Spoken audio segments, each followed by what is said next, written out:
This week on Dateline Abuja, we're taking a look at women in the police force. Yes, it is still Women's Month. And as we celebrate International Women's Day, we're looking at women who are playing very well in fields that are considered predominantly male. This week, we're looking at women in the police force. And SP Josephine, the spokesperson of the FCT Police Command, joins us today on the program, talking to us about challenges and prospects for women in the force. She also calls for some kind of protection for women in marriages, especially when it comes to violence and the protection of their children. We'll talk about these and more this week on Dateline Abuja.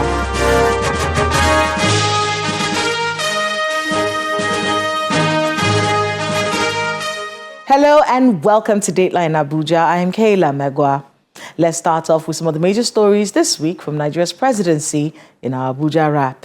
President Bola Tinubu has offered automatic employment to 774 young Nigerians who participated in the National Health Fellows Program after their one-year tenure. The president made this announcement during the launch of the National Health Fellows Program in Abuja, a key initiative under the president's Renewed Hope agenda to revitalize Nigeria's primary healthcare system. The program, which involves monitoring primary healthcare centers across all 774 local government areas, is designed to drive meaningful change with innovation in the health sector. The coordinating minister and the champion of this program has requested for an approval.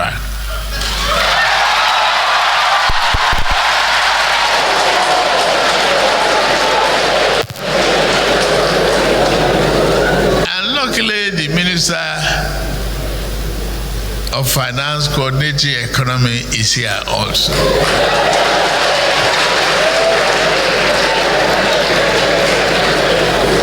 So for that, you are hired. The Federal Executive Council has approved over 10 billion naira for the procurement of diagnostic kits for diabetes, antiretroviral drugs, and other drugs as part of a medical relief program. This was part of the resolutions reached at the Federal Executive Council meeting, which was presided over by President Bola Tinubu. The Council is also considering a proposal to reduce time spent on procurement and to make room for discussions on policy. Ahead of the International Women's Day, the First Lady, Senator Oluremi Tinubu, has stated her confidence in the ability of the Senate to handle and resolve the contentions arising from allegations of sexual harassment by Senator Natasha Akpoti-Oduaha. The First Lady recalled that she spent 12 years in the Senate, adding that the chamber is an institution that must be treated with respect. She also acknowledged that women are doing phenomenal things and encouraged them to stand out. The federal government has announced plans to increase access to education for girls and young women through its Girl Child Initiative program. Speaking in Abuja at the inauguration of committees on quality education and Girl Child Initiative, the Minister of Education, Mr. Tunji Alausa, says increased access to education for girls is capable of breaking the circle of poverty. The minister adds that the federal government remains committed to transforming the education sector. We're not neglecting boy child. It's both girl child and boy child. But then, if you train a girl properly, they become the woman, they become the mother, and eventually become the matriarch of the family. What you're doing by training a girl child is you're breaking the cycle of poverty. Nigeria is said to be losing trillions of naira in gold to unregulated and unlicensed mining activities across the country. The Minister of Solid Minerals, Dele Alake, speaking after the Federal Executive Council meeting, said the Council has approved a 2.5 billion naira integrated solution framework to combat illegal and unregulated mining activities across the country. He also admitted that he's been having a running battle with governors, with some of them banning mining activities or sealing up mining companies. The federal government is considering the option of shutting down the private wing of the Nnamdi Azikiwe Airport, Abuja, over alleged high rate of drug trafficking and other illegalities. Minister of Aviation and Aerospace Development, Mr. Festus Keyamo, gave this hint when he received the report of the 7-member ministerial task force investigating illegal private charter operations and other related matters in Nigeria. The minister claims that those behind the illegalities of private charter in the country are high-profile personalities who he tagged as untouchables. According to the report of the committee, over 120 billion naira revenue loss was recorded due to the illegalities over a period of 10 years.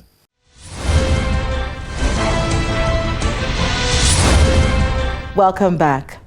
In this special edition of Dateline Abuja, we have the spokesperson of the FCT Police Command, a woman, SP Josephine Ade. And she's talking to us a little bit today about what it's like to be a woman in the police force. What are some of the challenges that they face? And are those challenges different from the ones that the men face in the force? She talks about welfare and makes a call for the protection of women in marriages.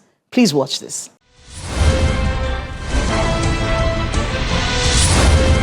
SP Josephine Ade, welcome to Dateline Abuja. Thank you for having me. It's a first. Yes. This Happy is my first Women's time. Day. Thank you, and happy Women's Day to you too. Let's talk about what it's like being a female spokesperson for the FCT Police Command.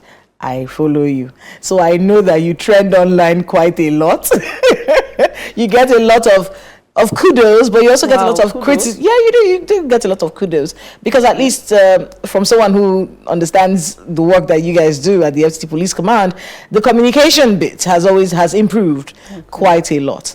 We get a lot of information out there, but sometimes there are some criticisms of the work that you do, and of course people speaking online. In fact, one of the criticisms of your office recently was about the body of the immigration CG that was found in that hotel room somewhere in the nation's capital, and many people were upset that the picture of his body positioned in that chair like that was put online. So I know that there's some flack going on about that right now, but talk to us a little bit about some of the challenges that you face as a spokesperson for the FCT Police Command. Well, before I go back to your question, I need to make this, clarify this. The picture out there, it's not coming from the police. Oh, it wasn't the police that put that picture out there? I never released any picture. You can go to my platforms and my page. You'll see that I only posted the picture of the vehicle. I didn't post any picture of any immigration officer or any dead body or anything. So I don't know where that was coming from, and it's definitely not from the police.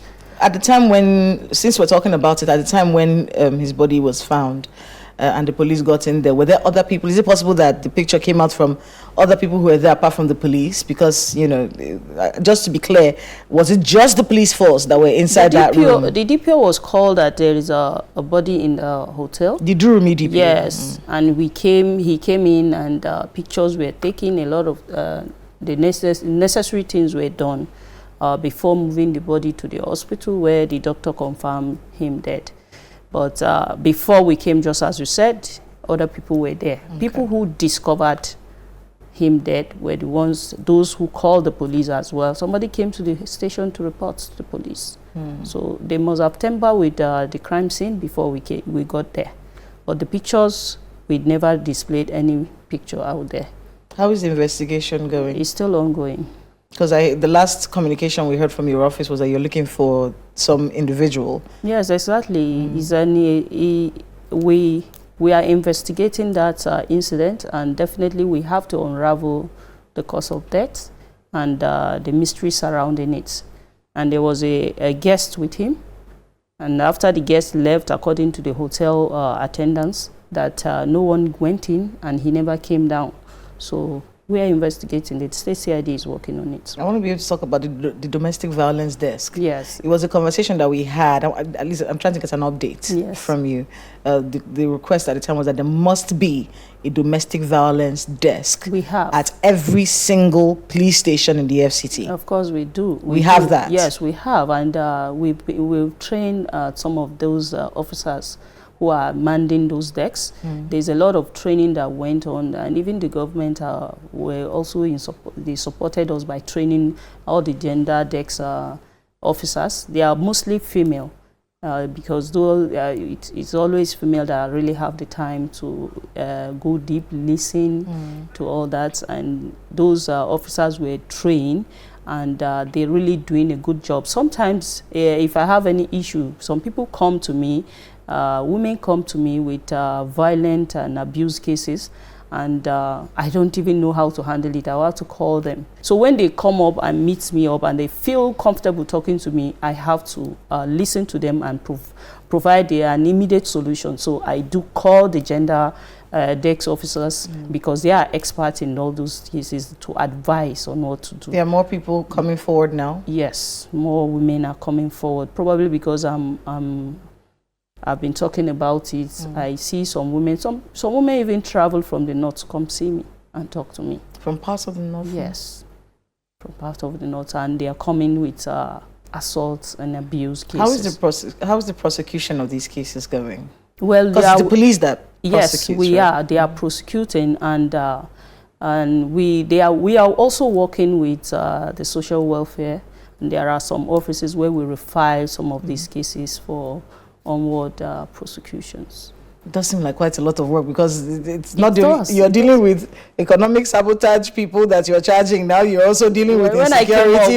When I signed for this job, being the PRO, I never knew that it's an all-round. Sometimes even some people medically, if you want, they have issues, they are going through some medical issues. They said, oh, I just want to, let me speak to PRO. Do you know, I go up to the extent of monitoring to with their doctors. I won't take this treatment, but if you say I should take it, I will take it. So you see, it's very challenging. And sometimes you have to take decisions that you're not supposed to be taking, but you have to manage it. What are some of the challenges you would say with being a woman in the police force?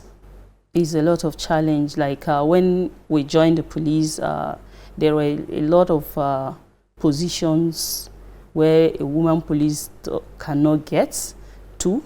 They made us to believe that we women police are not that useful. There are officers that don't believe like a woman can handle some of this position. But with the present Inspector General of Police, I've seen a lot of women heading a command, and they are doing very well. And those women heading those commands are making way for us to work hard. That as being a policewoman, you have to work extra hard to like fit in or or try to work harder to make them understand that, okay, I can be able to do this job. Because like being a DPO in some times back, if they want to maybe put a DPO in a place and a woman come forward and, oh, sir, I want to be a DPO, what can you do? You are just a woman. Just remain in the office. But now you see women DPOs. These present Commissioner of Police, I think the women are dominating the Divisional Police Officer headquarters now. So it means that he's giving us opportunities. I do see a lot of female police officers on the roads. Yes. In the FCT. Before, you hardly see them. They only there to control traffic. When it's issue of traffic, they will controlling road traffic, they will now put women. But now you see them even in tactical operations. You see women. You will find out there are women carrying AK-47 walking. A lot of them are fitting in some position, but it comes with hard work. You have to prove yourself that you can do it. So I don't see that there is issues of welfare right now. If any police officer is not performing well, it should be based on his personal, not putting his personal effort in performing. If you come into the job with the love of this job, definitely you should be able to do what is needful, because we've been trained. This job is, we are trained, we have is going by the book, and then also there is retraining upon retraining going on. When the CP came in, the Commissioner of Police FCT Disu came in, he started training and retraining. So it's based on your personal efforts. If you don't want to do well, definitely you will not do well. We do have to go on a break, and when we come back, we'll continue to talk about being a woman in the Nigerian police force. So please stay with us on Dateline Abuja. We'll be right back.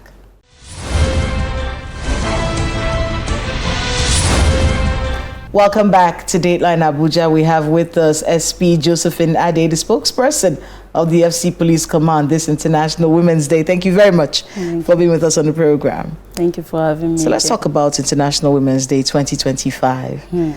I thought it was important for us to highlight women who are doing unpopular things, women in careers that are considered manly, and some of the challenges that a lot of women face. You've mentioned some of them. One of them you talked about before we went on that break, the lack of belief sometimes. Some people don't believe a woman can do this job.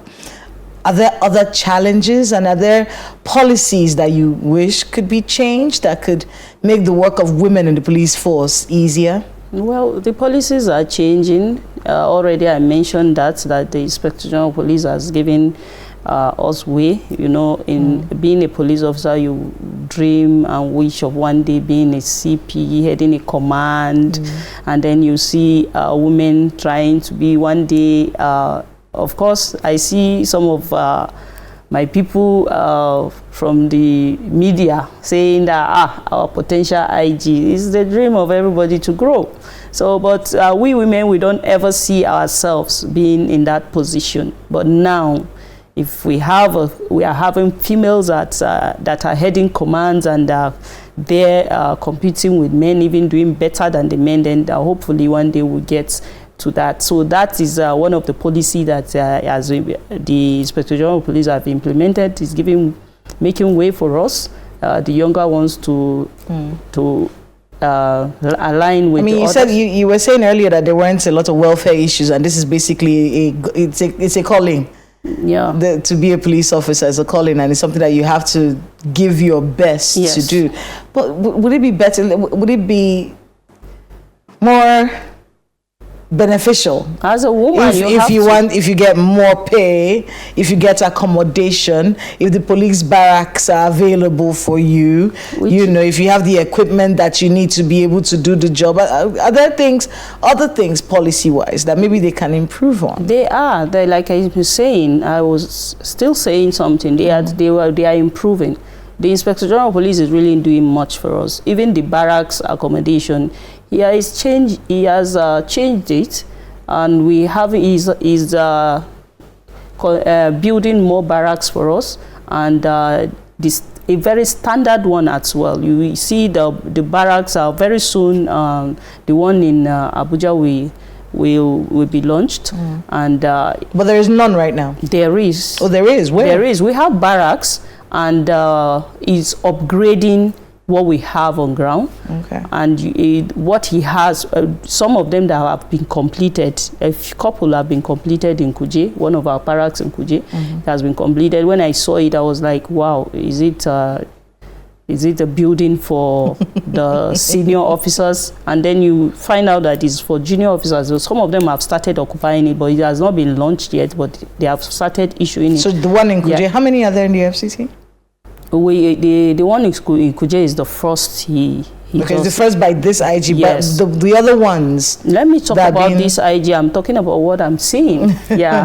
So if this. No, but I wanted to know really if there are, because you said part of what the Inspector General of Police is doing is upgrading the old ones. He's upgrading the old ones. So I want to know how many of those old ones there are. All the barracks, even the one in Garki, it has been brought down, and very soon they will start that, and other ones too have been marked. It's a gradual thing. Other officers were occupying them, so he has to get them another accommodations before renovating. And I believe the one in Lagos too has been finalized. So he's doing a lot.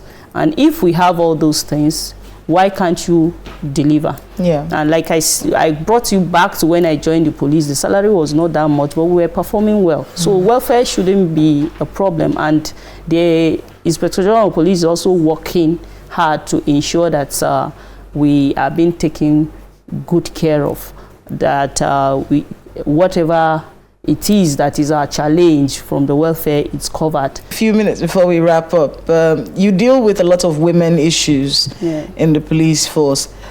What stands out to you, and what changes do you want to see in society that you think would protect women more from a lot of the violence that they face a lot of the lack of access that they face and things like that?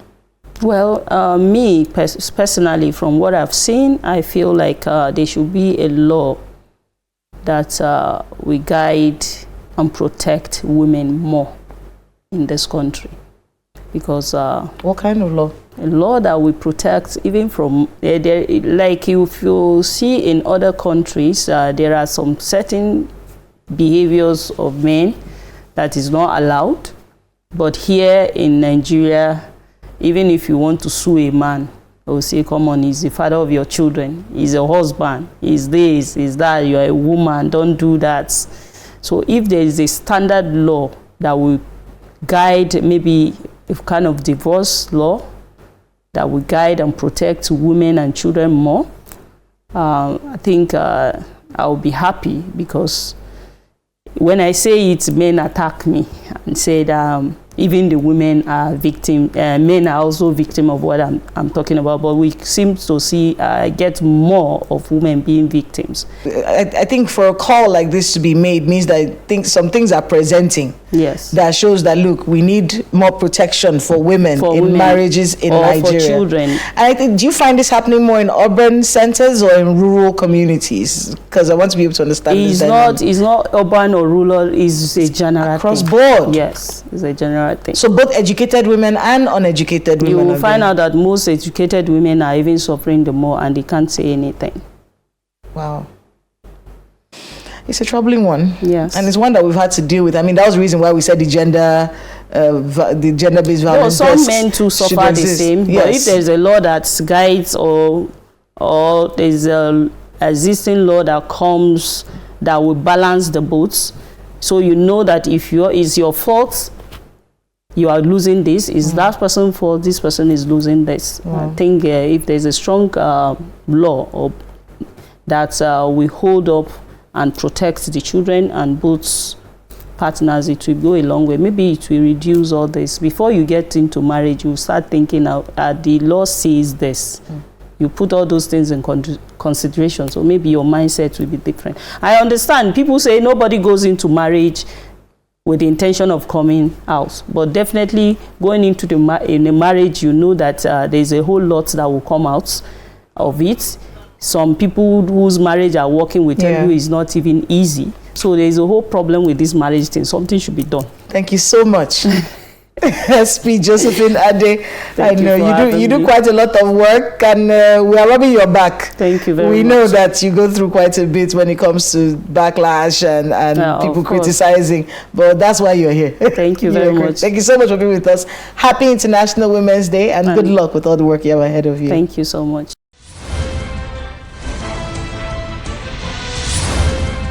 Thanks to my guests and to everyone who spoke to us today on the program. Please let us know the happenings in your neighborhood using the social media handles showing right now on your screens. Thank you so much for watching. I'm Kayla Magwa. See you next time.